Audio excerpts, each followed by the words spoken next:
Did y'all enjoy yourself this week? Sometimes it wasn't a very good week. There's a lot of things went bad.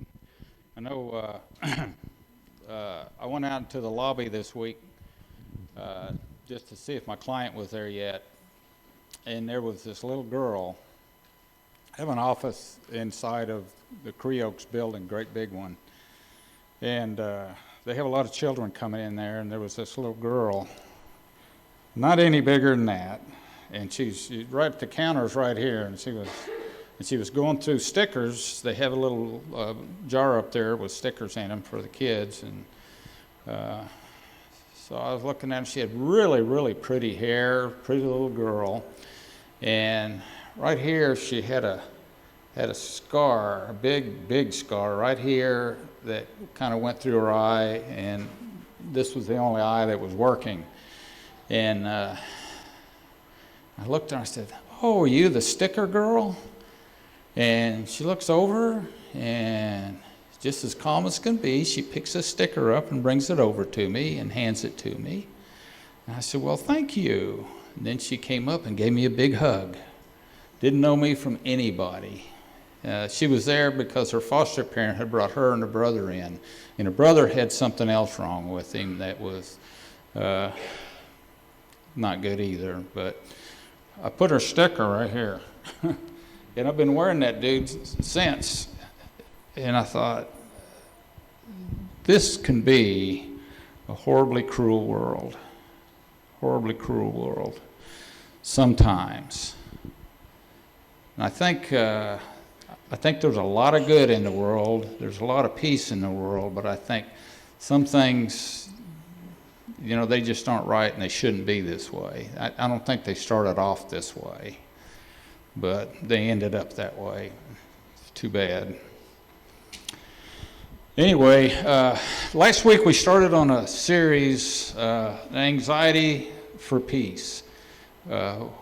Sounds like kind of a funny way to put it, but we have choices in this world, and we have a choice to continue in anxiety, or we have a choice to pursue peace and attain that peace. Peace is what we want to have. And I remember specifically, I can close my eyes and I'm still there, but I had a bad motorcycle wreck and everything turned white. And I knew I was dead, and I felt like, man, this is peaceful.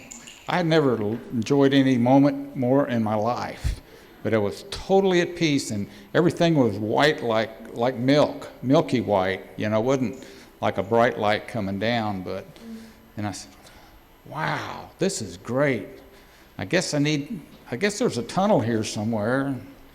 I looked around, I said, maybe I ought to go look for it, and now I'm going to hang out here for a minute and see what happens. And sure enough, I woke up in the ambulance all broke everywhere. Broken bones everywhere, hurting. I wasn't hurting, I guess, at that time. Your body doesn't allow you to hurt for a while. But anyway, looking back on it, I think that's exactly when my fear of death went away, is when you've seen it and you know how peaceful it is when you're in Christ, that's what you want on this earth. You just want peace. And that kind of peace, I don't think you can really get while we're here, because we're not full spirits. We're just in bodies. But talking about anxiety, I believe that in the garden, in the garden, I don't think Adam and Eve had any anxiety. I think it was totally at peace. And I think what real anxiety in our mind is that when they left the garden and they had to make it on their own, God told them, look, from now on, because you decided not to believe me and do what I said, so from now on, you're going to have pain in childbirth. There's going to be thorns. There's going to be poisonous things running around. Your life is going to be jeopardy. All of this stuff. And I think he had to change stuff in them because he decided then and there they weren't going to live forever. He's going to give them a specific time frame that they could be alive. So he had to change something in them for that to happen. He had to make them imperfect. And so I believe that's when anxiety started. I believe anxiety is actually a self-defense mechanism. It's like putting an alarm on your house. It gives you a chance to see danger coming, so you feel suddenly anxious about something.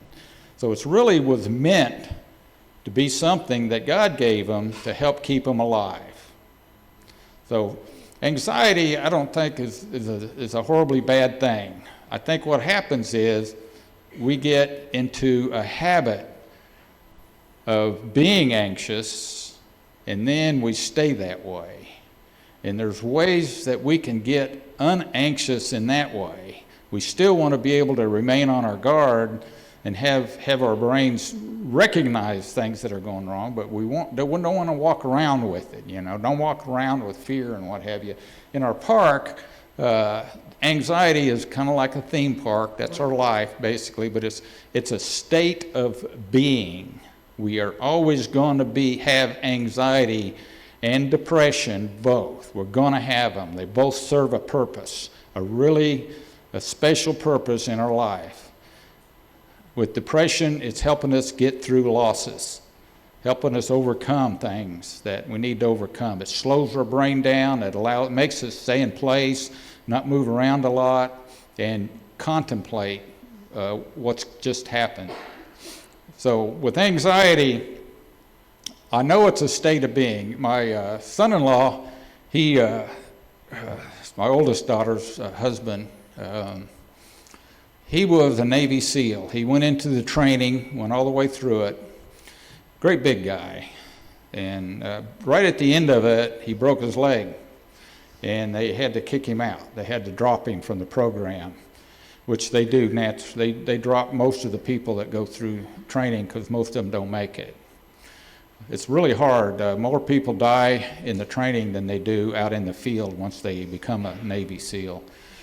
But he said he broke his leg, but he still wanted to be in something very adventurous and fun, and so he joined the search and rescue. In search and rescue, he was going out in the ocean. They were dropping him out of helicopters, and he'd go down and pull people out of boats and help people get, that were stranded and what have you, and that were drowning. Helped a lot of people, rescued a bunch of them. And he said, I was completely comfortable in the water. I loved it. And anyways, come back a few years later, when he's out, he's got a family, has some kids, and he marries my daughter, and they go out on a vacation one year over to the Caribbean, and he wants to take her snorkeling. And he says, I'm standing there on the edge of the platform, and Sarah had already jumped in, and he tells me, I'm standing there, and all of a sudden I get anxious. All of a sudden I'm fearful, and I'm afraid of jumping in the water. And that's after spending 4 years doing that for a living in horrible storms and places that people would never jump in the water, and yet now he's afraid. He said, I had no idea what was going on, but I just jumped in anyway. And he did, and he overcame it within a few minutes, and it was gone. And that made me believe that anxiety is a state of being, and that we have to continually, as we go through life, have to overcome that anxiety as we go. We have to face new obstacles and work our way through them. So it made me believe that anxiety is actually a habit. The fears, frustrations, racing mind, pardon me, worry, all of those are habits, and habits can be broken. And I see that in my clients every day. If I can help them break a habit, generally urges go away. So one of the things I've learned is, I'm gonna read Romans 8.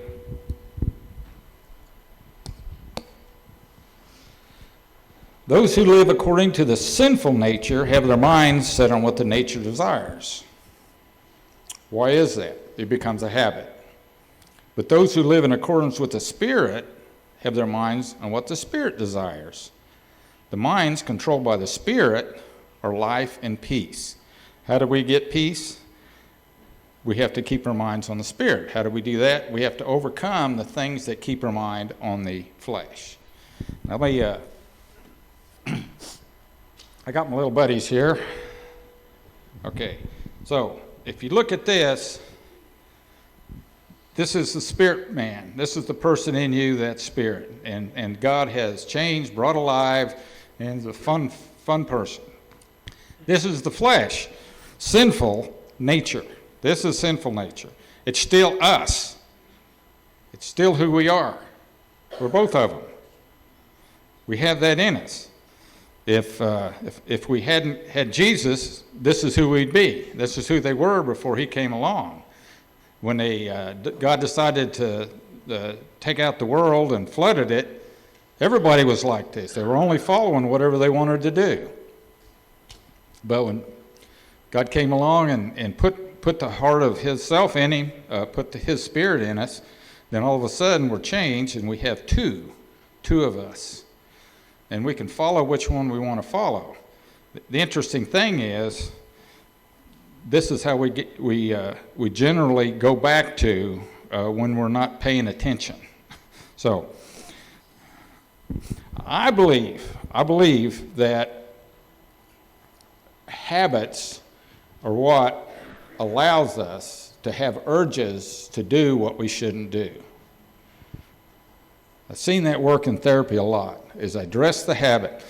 How do we get an urge to sin? How do we get an urge to do something we know we shouldn't do? Something triggers the urge. So as a therapist, let me look at that. What triggers your urges? Here's an example. Let's say that you love to cook, and while you're cooking, you love to sip on wine because it just relaxes you, and it's just something you've done forever, and you enjoy cooking because you can stand in there and sip on wine. But let's say you sip on it a little too much. Let's say that you start drinking it, and by the time dinner's over, you have another glass or two, and one day you realize, when I get that way, I tend to not do what I'm supposed to do. I tend to get in trouble a lot because I start arguing with my spouse, or maybe I fall asleep early and I don't get my kids to bed on time, or, whatever the reasons are that it's not good for you. And let's say you decide to change that habit. Fine. Well, what do you do? How do you change it? If that's something that's bothering you, it's because God doesn't want it in you. You have a mission in this world, and that mission shouldn't be compromised by something that the flesh wants to do. I see a lot of people that they have habits and they call them life rules, or things that they want to believe, whether they're right for them or not, or want to do. So James 1, if we can go to that, please. Consider it pure joy, my brothers, whenever you face trials of many kinds, because you know that the testing of your faith develops perseverance. Perseverance must finish its work, so you may be mature and complete, not lacking anything. So how does that apply to us? We want to stop something. It seems like the door suddenly opens so that we want to do it a lot more. That ever happened to you guys? It's like once I do something I shouldn't do, it's like I just opened the door for Satan to allow him to just send all kinds of that my way, Up until then, God's light covers us. He's protecting us. He's watching over us, and we open the door for darkness to start creeping into our life. Well, I'm going to give you 3 ways that we can overcome that. How to correct a habit. You got to figure out what they are first. So the first one is step 1: accept yourself. Accept who you are. Accept. I call it doing a moral inventory. That's what AA does. They do a complete, honest moral inventory of yourself. Write down the things that you like in yourself, the things that you don't like in yourself, and accept that they're in you. They may not be good for you, but they're in you. And so then, at that point, you have to take ownership of yourself. When you were born, you belonged to your parents. They raised you. They had complete control over you. They had legal rights to, do whatever. Once you got 18, you're your own. You're legally an adult, but most people don't take ownership, and they're still phased by their parents all the way through. I have a fellow that came in the other day for the first time. He's from Saudi Arabia, and he's on pre-trial probation. He hadn't been sentenced yet, but he's 37. Got him a job as a manager, making over $100,000 a year. Has a great life, great house, nice cars, everything that a man could want. And he keeps getting promotions at work, doing really well. And he's afraid to tell his daddy what he's done to get himself in trouble. He's afraid of his dad, what his dad's going to think. Now, for him, I'm going to end up telling him, take ownership. Don't be afraid. For all you know, your dad will be a great support system for you, but you have to take ownership of your life. That's something he hadn't done. He wouldn't be in trouble now if he had. He'd be looking out for himself. So that's not selfish. That's being conscientious. If I'm in trouble, everybody that belongs to me is in trouble. My family, my relatives, my friends are in trouble because I'm doing wrong. So take ownership. Accept yourself the way you are, take ownership of your life, and then do something about it. So you make your list, and you start at the top. Do number 3. Make a list of your habits, what you want to change, and then choose one to start with. So what I tell everybody is change one thing. Today, first day I see them, I say, this week your homework is change one thing. Something's not working or you wouldn't be here. So just change one thing. It doesn't matter what it is, but change one thing. Change something different in your routine. Routine, it contains our habits. All of our routines do. If I have a client and they're elderly and they're getting dementia, I try to get them to change their routine that they do every day once a month. If I can get them to do that, it will start building the new pathways they need to access the memories that they can no longer access. It's a real interesting technique on how that works. But accessing memories for somebody that's losing their memories is a simple matter of redeveloping pathways to those memories. That's all. The memories are always going to be there all the way. But the access to them is what dementia takes out, is the pathways to them. So we have to do that same thing to habits. We don't want the habits to continue, and so we're going to take and start with one of them and change that habit. So how do you change a habit? Okay, you take, if it's a negative habit that you want to change, you put something positive on top of it before the habit, and build a positive habit first, and the negative habit will just slowly go away. So you build the positive habit on top of it. So let me give you a good example. Let's say that I love coming home, I'm having a hard day, and I want to drink a couple beer when I get home. I realize alcohol is making me fat. It's not good for me. Plus, I get in fights, with my family. I get selfish when I'm drinking. So I want to quit that habit. God doesn't want me to have it because I'm just, I don't act right around it. So I decide to build a good habit on top of it. What I'm going to come home to do is first thing when I get home, I'm going to change my clothes and get ready. And I'm going to go, instead of going in and getting a couple beers first, I'm going to go and I'm going to sit down and I'm going to read my Bible for 30 minutes and I'm going to talk to God. That's what I'm going to do first. I'm going to build a good habit of doing that first thing when I get home.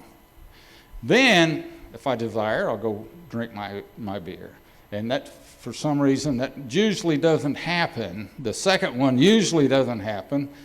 But that doesn't mean it's not gone, because it's still there. Let's say I don't come home and I don't read my Bible, then the bad habit is going to show its face, okay?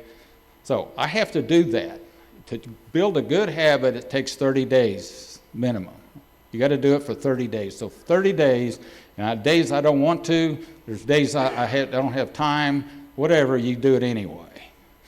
Good habits, if you want to build a good habit, then you fit the good habit right underneath another good habit. Example for that is going to the dentist, and the hygiene lady says, look, you got to start flossing. And I said, well, I've never flossed. I don't like it. It takes too much time. And she says, do it anyway. I said, okay. So that's what I did. I came home one day, and I went ahead and flossed after I brushed my teeth. And I decided I'm going to do that every day just to build a good habit. I read this somewhere. Believe me, it wasn't me. Somebody came up with that. Son of a gun. It worked, but I didn't want to do it at all. For a couple of weeks, it was grinding on my nerves because I had a routine. I brush my teeth, then I go take my shower, and then I go make the bed, and then I go ahead and, blah, blah, blah, all the way down. I do it every day. Everything goes fine. But now I have to add something. And I did, and I didn't want to, and I did it anyway. And after about a month, then I don't not do it. I always do it. I don't care what's going on. I don't care if I'm in a hurry. I do it anyway.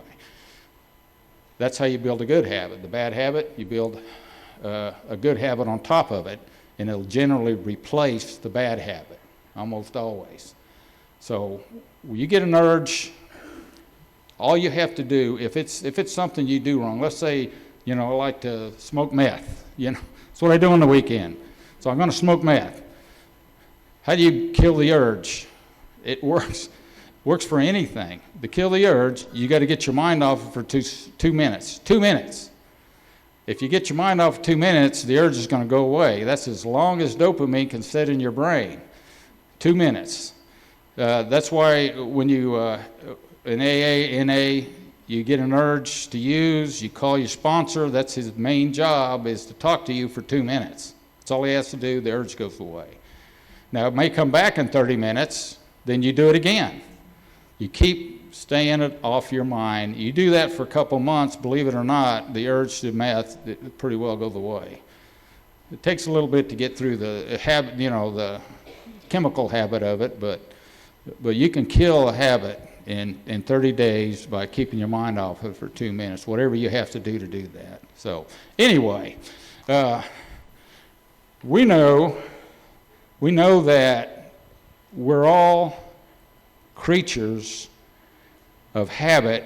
We all know we're in the flesh. We were born in the flesh, and we all know we had to accept Christ for our spirit to come alive and his spirit to dwell in us. So at that point, we have to start feeding the spirit instead of the flesh. The flesh will still be there for a while, but the more you do that, the more you spend your time feeding the spirit, the less problems you're going to have out of the flesh, and the less the enemy can come in and take you over. So I hope you all practice that. So our time is up, unfortunately, but fortunately Shane will be back next week, and we'll have going to continue on in our steps and go to how to attain the peace, because you have to trust and help others in order to get a peace in your life. So you do step 1 and 2, trust God, clean house, but the third one is helping others, and that's what we're going to present next week. So.